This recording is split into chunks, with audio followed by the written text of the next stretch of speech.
School പ്രതിവാര വാർത്താ പരിപാടി കൂവാറ്റി വോയിസിന്റെ 138-ാം പതിപ്പിലേക്ക് എല്ലാവർക്കും സ്വാഗതം. വിദ്യാലയ വാർത്തകൾ വായിക്കുന്നത് 6ാം തരത്തിലെ അമിയ രമേശ്. 3-6 ക്ലാസുകളിൽ നടക്കുന്ന നാസ് പരീക്ഷയ്ക്ക് മുന്നോടിയായുള്ള ആദ്യ മോഡൽ പരീക്ഷ നടത്തി. കിനാനൂർ കരിന്തളം ഗ്രാമപഞ്ചായത്തിൽ 2ാം വാർഡ് കുടുംബശ്രീ ADS വാർഷികം കൂവാറ്റി GUP സ്കൂളിൽ വെച്ച് ADS പ്രസിഡന്റ് ചിത്രലേഖ VK-യുടെ അധ്യക്ഷതയിൽ പഞ്ചായത്ത് പ്രസിഡന്റ് TK രവി ഉദ്ഘാടനം ചെയ്തു. ADS secretary Praseetha Mohanan report അവതരിപ്പിച്ചു. വിവിധ അവാർഡ് ജേതാക്കളായ ദേശീയ വടംവലി മത്സരത്തിൽ സ്വർണം നേടിയ ആദിത്യ, കണ്ണൂർ സർവകലാശാല അപ്ലൈഡ് എക്കണോമിക്സ് 2ാം റാങ്ക് നേടിയ സ്നേഹ ശ്രീനിവാസൻ, ഇന്റർനാഷണൽ മീറ്റ് ജാവലിൻ ത്രോയിൽ സ്വർണ്ണ മെഡൽ ജേതാവ് ഷീബ, SLC പരീക്ഷയിൽ എല്ലാ വിഷയങ്ങൾക്കും A+ നേടിയ അനയ ബാലൻ, ദിൽന നാരായണൻ, പ്രണവ്യ പ്രേമൻ, മുഹമ്മദ് സിയാദി എന്നീ കുട്ടികൾ, ഹരിതകർമ്മ സേനാംഗങ്ങൾ ലക്ഷ്മി രാഘവൻ, സരോജിനി എന്നിവരെ അനുമോദിച്ചു. പഞ്ചായത്ത് സ്ഥിരം സമിതി അധ്യക്ഷന്മാരായ Shyjamma Bedni, Ajith Kumar KV, CDS chairperson Usha Raju, vice chairperson Sheena, Rohini, Pravitha, M Surendran, CV Gopakumar, Anilkumar എന്നിവർ ആശംസകൾ അർപ്പിച്ച് സംസാരിച്ചു.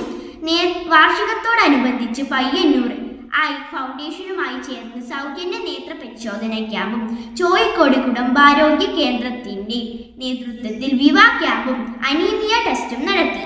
യോഗത്തിന് പുഷ്പ AV നന്ദി പറഞ്ഞു.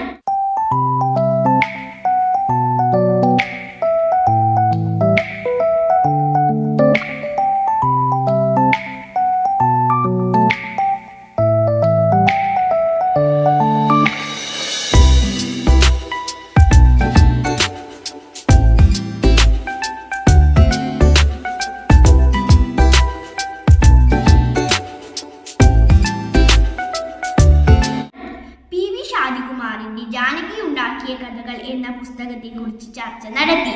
7ാം ക്ലാസ്സിലെ അനാമിക മധു, തേജാലക്ഷ്മി PV, ധ്രുപദ് രാജ്വി, ആദിദേവ് VB, 6ാം ക്ലാസ്സിലെ അനുപ്രത B കമൽ എന്നീ കുട്ടികളാണ് ചർച്ച നയിച്ചത്. ഹെഡ് മാസ്റ്റർ T സുരേഷൻ അധ്യക്ഷത വഹിച്ച യോഗത്തിൽ അധ്യാപകൻ കമലാക്ഷൻ MV മുഖ്യപ്രസംഗം നടത്തി.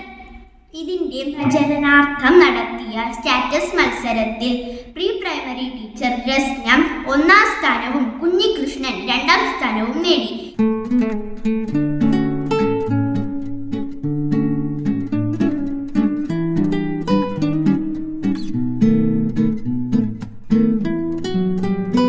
ഈ വർഷത്തെ ഇംഗ്ലീഷ് എൻറിച്ച്മെന്റ് പ്രോഗ്രാമുമായി ബന്ധപ്പെട്ട് നടക്കുന്ന 3 ദിവസത്തെ റെസിഡൻഷ്യൽ പരിശീലനത്തിൽ അധ്യാപിക K ഗീതയും DDE നിയമിച്ച റിഹോഴ്സ് ടീച്ചർ M പ്രേമയും പങ്കെടുത്തു. പിറന്നാളിനോടനുബന്ധിച്ച് 3ാം ക്ലാസ്സിലെ കൗശിക് M ഉച്ചഭക്ഷണത്തിന് തോരൻ കറിയും മുൻ പ്രധാന അധ്യാപിക നാൻസി സെബാസ്റ്റ്യൻ പായസവും നൽകി. കൗശികിനും നാൻസി ടീച്ചർക്കും 6ാം ക്ലാസ്സിലെ ആദികൃഷ്ണയ്ക്കും കൂവാറ്റി വോയിസിന്റെ പിറന്നാൾ ആശംസകൾ.